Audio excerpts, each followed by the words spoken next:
jelasin dulu ya. Kesehatan reproduksi itu suatu keadaan fisik, mental, dan sosial yang buruk, bukan hanya bebas dari penyakit atau kecacatan dari segala aspek yang berhubungan dengan sistem reproduksi. Jadi kalau boleh tahu tuh yang menikmati kesehatan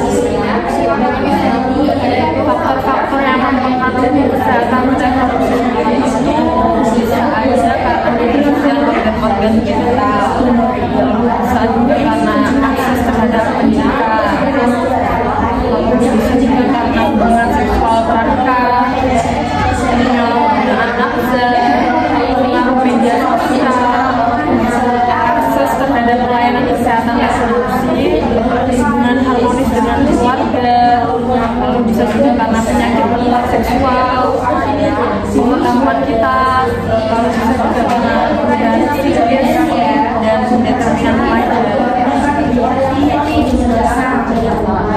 apa sih Bu yang akan timbul pada remaja yang tidak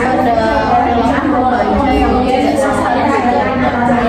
Kalau resikonya sendiri itu bisa kayak remaja kayak ini bisa hamil di luar nikah, bisa juga kita itu kena penyakit menular seksual kayak HIV atau AIDS. Kalau boleh tahu jenis-jenis penyakit yang menyerang reproduksi kita itu apa sih Bu? Nah, kalau jenis-jenis penyakit yang menyerang reproduksi kita itu ada banyak banget ya. Ada banyak banget. Yang pertama itu kita bisa kena gonorrea, bisa kena sifilis, bisa kena herpes genitalis, bisa juga kena trichomoniasis, bisa kena chalicroid, lamida, dan juga bisa kena chordoma acuminata genital inward. Itu jenis-jenis penyakit. Seberapa penting gitu Bu untuk menjaga kebersihan dan kesehatan tubuh kita pada saat remaja? Untuk menjaga kebersihan kesehatan reproduksi kita sendiri itu penting untuk mencegah berbagai penyakit infeksi, menjaga kesegaran dan keindahan tubuh. Terus juga menjaga kebersihan tubuh sangat penting bagi semua orang, terlebih pada remaja dengan banyaknya aktivitas gerak dan olahraga penting banget. Terus caranya mencegah penyakit yang menular gimana sih Bu? Nah, untuk cara pencegahannya itu kita bisa dengan tidak melakukan hubungan seksual di luar nikah. Lalu kalau misalkan banyak menikah itu banyak harus setia sama pasangannya. Maksudnya itu kayak jangan berhubungan seksual dengan orang lain. Terus kita juga harus berani nolak ajakan yang berisiko tertularnya PMS atau penyakit menular seksual. Lalu hindari perbuatan yang berisiko untuk kehidupanmu kayak nanti malah kena penyakit menular seksual gitu. Ada yang ditanyakan lagi? Udah Bu, terima kasih ya Bu. Assalamualaikum Bu. Waalaikumsalam. Perkenalkan, saya Bidan Alta yang bertugas pada bidang hari ini. Dengan siapa? Nama saya Nisa. Ada keluhan apa? Jadi kemarin kan saya sudah datang ke sini, terus ada penyakit yang seksual yang dijelaskan oleh Ibu itu tuh salah satunya ada HIV dan AIDS ya, benar nggak Bu? Jadi saya tuh pengen lebih tahu itu mengenai virus tersebut, katanya kan sangat berpengaruh gitu. Jadi mbaknya pengen tahu lebih lanjut tentang HIV dan AIDS itu apa gitu. Jadi untuk HIV sendiri itu singkatan dari Human Immunodeficient Virus. Jadi itu tuh sejenis virus yang menyerang sistem kekebalan tubuh manusia dan dapat menimbulkan AIDS. HIV sendiri itu menyerang selaput suatu jenis dari sel-sel darah putih yang bertugas menangkal infeksi. Kalau AIDS sendiri itu singkatan dari Acquired Immunodeficiency Syndrome, yang berarti kumpulan menurunnya kekebalan tubuh. Maksudnya itu kumpulan gejala atau sindrom akibat menurunnya kekebalan tubuh yang disebabkan infeksi dari virus HIV.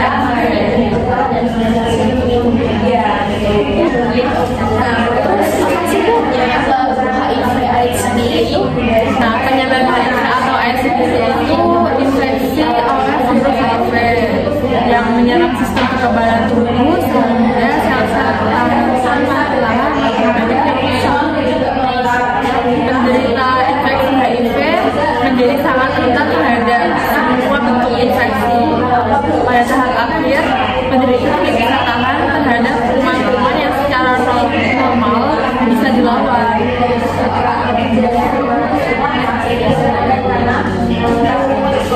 Jadi tanda atau gejala apa kalau kita terkena HIV?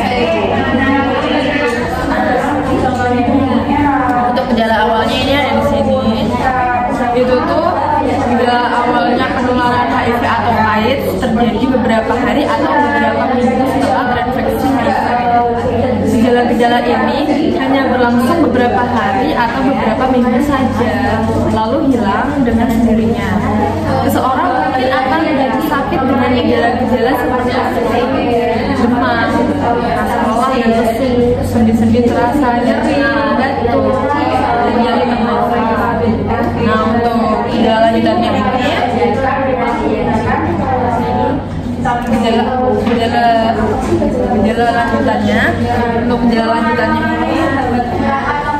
menunjukkan sudah adanya kerusakan pada sistem kekebalan tubuh, yaitu demam berkepanjangan, terus penurunan berat badan,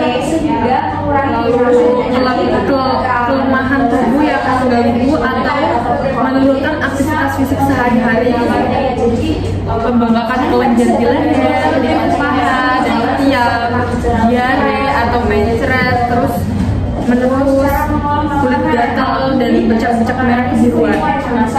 Nah,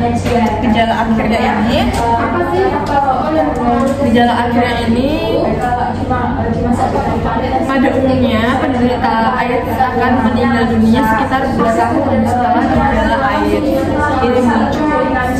Gejala AIDS yang timbul seperti radang paru, radang saluran pencernaan, radang karena jamur di mulut dan kerongkongan, kanker kulit, TBC, gangguan susunan syaraf atau neurologis.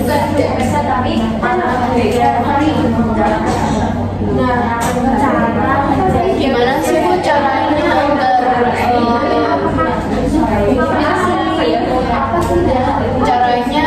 penularan virus HIV tersebut gitu?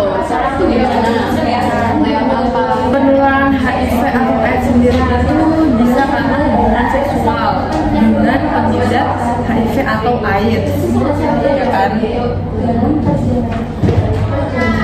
Hubungan seksual secara vaginal, anal, dan oral dengan penderita HIV tanpa perlindungan bisa menularkan HIV. Selama hubungan seksual berlangsung, air mani, cairan vagina, dan darah dapat mengenai selaput bibir vagina, penis, bibir, atau mulut, sehingga HIV yang terdapat dalam cairan tersebut dapat masuk ke aliran darah. Penularannya juga bisa karena ibu pada bayinya. Penularan virus dari ibu hamil positif HIV kepada anaknya dapat terjadi pada 3 waktu yang berbeda, yaitu saat janin masih dalam kandungan melalui tali pusat, terus saat persalinan bayi terpapar cairan dari jalan lahir ibu, dan setelah bayi lahir melalui ASI. Lalu bisa juga karena darah dan produk darah yang tercemar HIV atau AIDS. Bisa juga karena alat-alat untuk menoleh kulit seperti alat tajam dan penguji seperti jarum, pisau, silet, membuat tato memotong rambut dan sebagainya bisa menularkan HIV. Alat tersebut dipakai tanpa disterilkan terlebih dahulu. Lalu juga bisa karena penggunaan jarum suntik secara bergantian. Nah, jarum suntik yang digunakan di fasilitas kesehatan maupun yang digunakan oleh para pengguna narkoba sangat berpotensi menularkan HIV. Jarum suntik yang dipakai bergantian dapat berpotensi tinggi untuk menularkan HIV.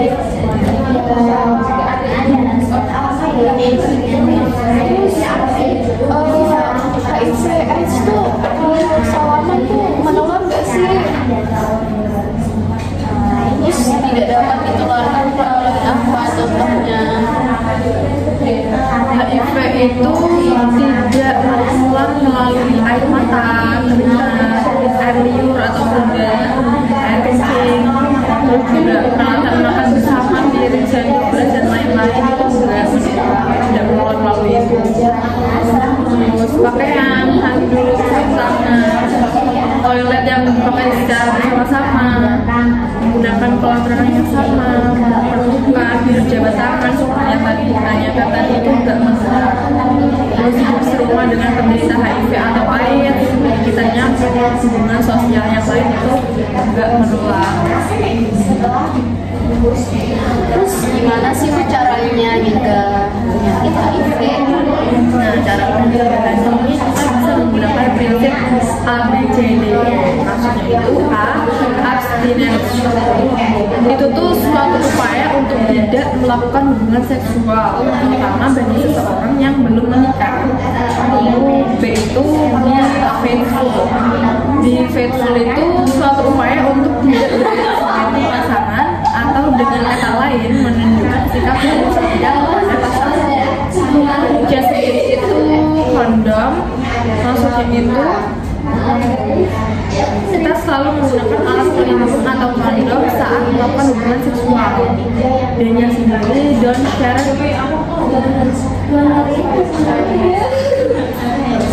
Sorry, maksudnya don't inject. Itu maksudnya jangan memakai jarum suntik atau alat yang menembus kulit secara bergantian dengan orang lain, terutama di kalangan pemakai narkoba. Kayaknya sendiri itu safe equipment. Maksudnya itu dari pemakaian alat atau bahan yang tidak steril. Terus gimana sih caranya mengobati HIV itu? Apakah ada obat yang bisa membantu? Untuk obat-obatnya ini, untuk pengobatan yang ini kita bisa menggunakan obat-obatan antiretroviral. Itu tuh beberapa obat yang digunakan untuk mengobati infeksi HIV. Nah, obat-obat ini tidak membunuh virus, tapi memperlambat pertumbuhan virus. Lalu bisa juga dengan NNRT.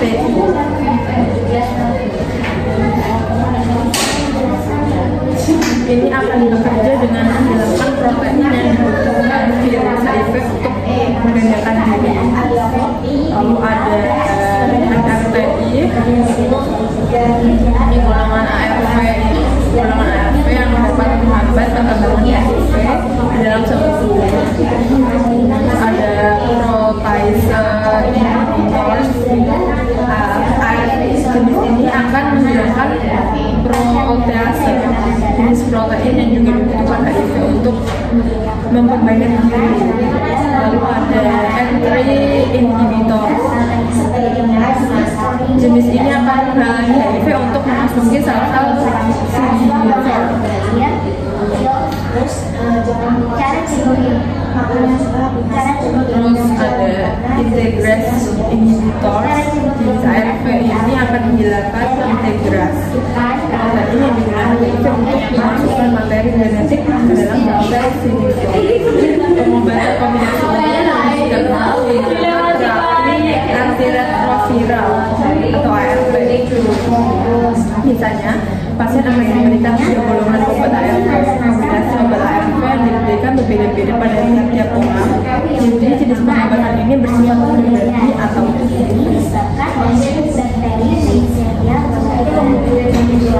gimana caranya mencegah HIV/AIDS di lingkungan seorang pencegahannya HIV, yang pertama jangan gunakan jarum bergantian. Terus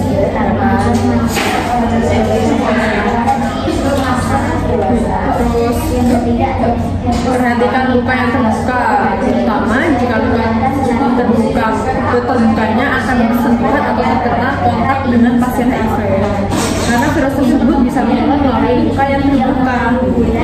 Lalu lakukan vaksin pencegahan HIV yang lakukan vaksin hepatitis A dan hepatitis B, serta melakukan tes secara teratur sangat baik untuk melindungi diri dari HIV. Lalu kita bisa dengan pre-exposure prophylaxis. Itu tuh metode pencegahan HIV dengan cara mengonsumsi antiretroviral bagi mereka yang berisiko terpapar HIV. Yaitu mereka yang memiliki lebih dari satu pasangan seksual, memiliki pasangan dengan HIV positif, menggunakan jarum suntik yang berisiko dalam 6 bulan terakhir, atau mereka yang berisiko seksual atau lalu hindari atau jauhi seks bebas, melakukan hubungan seksual dengan berganti-ganti pasangan, serta tidak mengenakan nama bisa meningkatkan resiko penularan virus HIV. Seks bebas di usia remaja atau anak bawah umur rentan terhadap penyakit kutil kelamin, herpes, dan juga HIV/AIDS. Ada yang misalnya lagi, udah kok mungkin itu aja. Kalau misal saya ada yang mau ditanyakan lagi, saya boleh kesini. Ya boleh. Terima kasih ya Bu. Iya, sama-sama. Assalamualaikum Bu. Waalaikumsalam. Perkenalkan, saya Bidan Alfa yang bertugas pada siang hari ini. Dengan siapa? Namaku Risa. Iya, Mbak Risa, ada keluhan apa? Jadi tuh kemarin kan di sekolah aku tuh ada ini ya, penyuluhan tentang ininya gitu katanya. Terus aku tuh dikasih kayak semacam obat gitu, katanya sih namanya tablet penambah darah atau biasanya disebutnya tablet FE. Nah, aku tuh pengen lebih tahu itu apa sih kegunaan tablet FE bagi kita gitu. Jadi FE sendiri itu zat besi. Nah, itu tuh suatu komponen dari berbagai enzim yang mempengaruhi seluruh reaksi kimia yang penting di dalam tubuh. Besi juga merupakan komponen dari hemoglobin yang memungkinkan sel darah merah membawa oksigen dan mengantarkannya ke jaringan tubuh. Terus kegunaan zat besi itu sendiri apa sih Bu? Nah, kegunaan zat besi itu sendiri sebagai media transportasi bagi oksigen dari paru-paru ke berbagai jaringan tubuh, serta juga akan berfungsi sebagai katalis dalam proses perpindahan energi di dalam sel.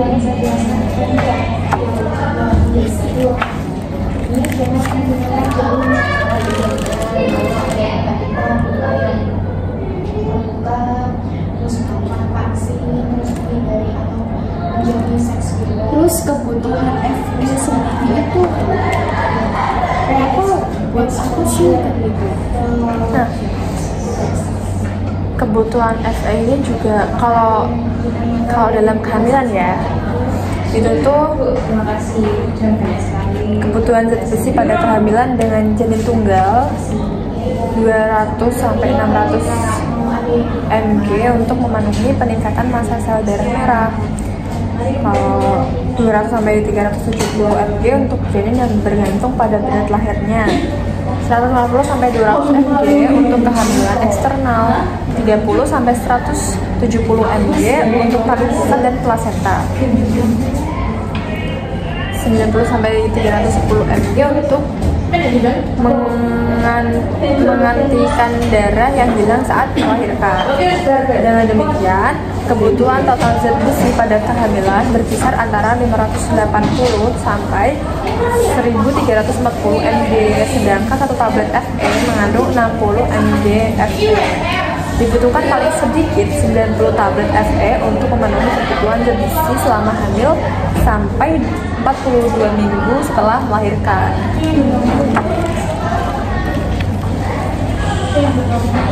Terus kebutuhan tablet itu dalam sehari itu berapa sih? Nah, kebutuhan atau dosis per hari sendiri itu kalau pada ibu hamil memerlukan rata-rata 3,5 sampai 4 mg besi per hari.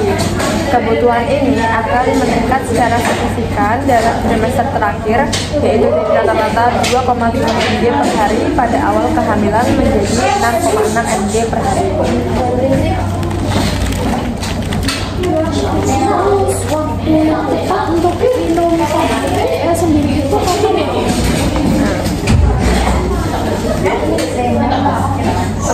Pemberian tablet zat besi atau Fe lebih bisa ditoleransi jika dilakukan pada saat sebelum tidur malam. Pemberian zat besi bisa harus dibagi serta dilakukan dengan interval sedikitnya 6-8 jam. Dan kemudian interval ini ditingkatkan hingga 12 atau 24 jam jika timbul efek samping. Diminum dengan air putih atau air jeruk yang mengandung vitamin C untuk mempermudah penyerapan. caranya mengandung Fe itu gimana?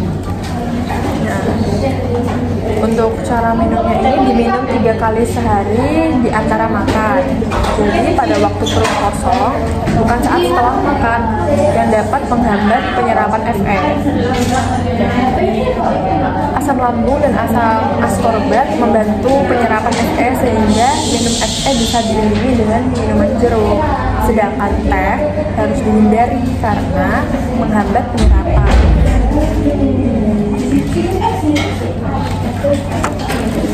Terus kan ya kemarin kan dikasihnya beberapa butir gitu. Terus cara penyimpanan itu gimana? Untuk cara penyimpanannya ini bisa disimpan di tempat kering dan tidak terkena sinar matahari langsung atau dekat dengan sumber panas, dan setelah dibungkus, dibuka, ditutup kembali.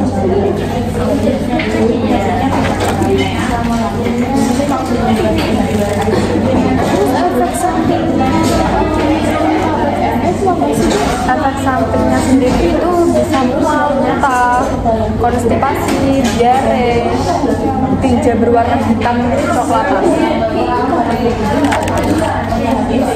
Terus kan tadi kan ada yang obat itu kan buat menambah kadar darah. Terus ada nggak sih makanan yang mengandung zat besi itu sendiri? Kalau makanan yang mengandung zat besi sendiri itu banyak terkandung di dalam produk hewani, terutama daging merah, telur, kentang. Selain itu, zat besi juga banyak terkandung di dalam berbagai jenis kacang-kacangan seperti kacang kedelai, kacang hijau, berbagai jenis sayuran, dan juga buah-buahan.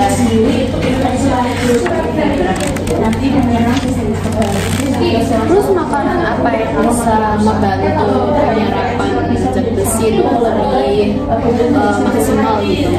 Kalau makanan yang membantu penyerapan Fe sendiri itu bisa dengan vitamin C.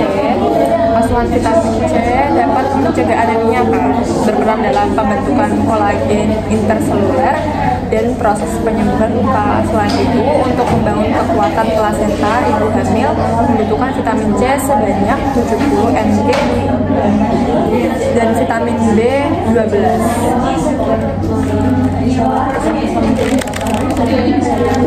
Makanan apa saja sih yang menghambat penyerapan zat besi?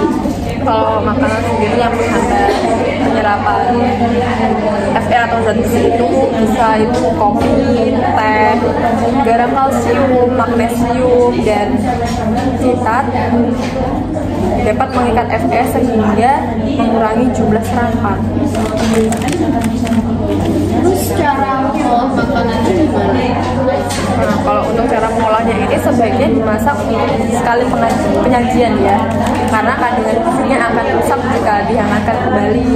Terus jangan mengonsumsi setelah dimasak lebih dari 6 jam karena zat besinya sudah rusak. Ada yang ingin ditanyakan lagi?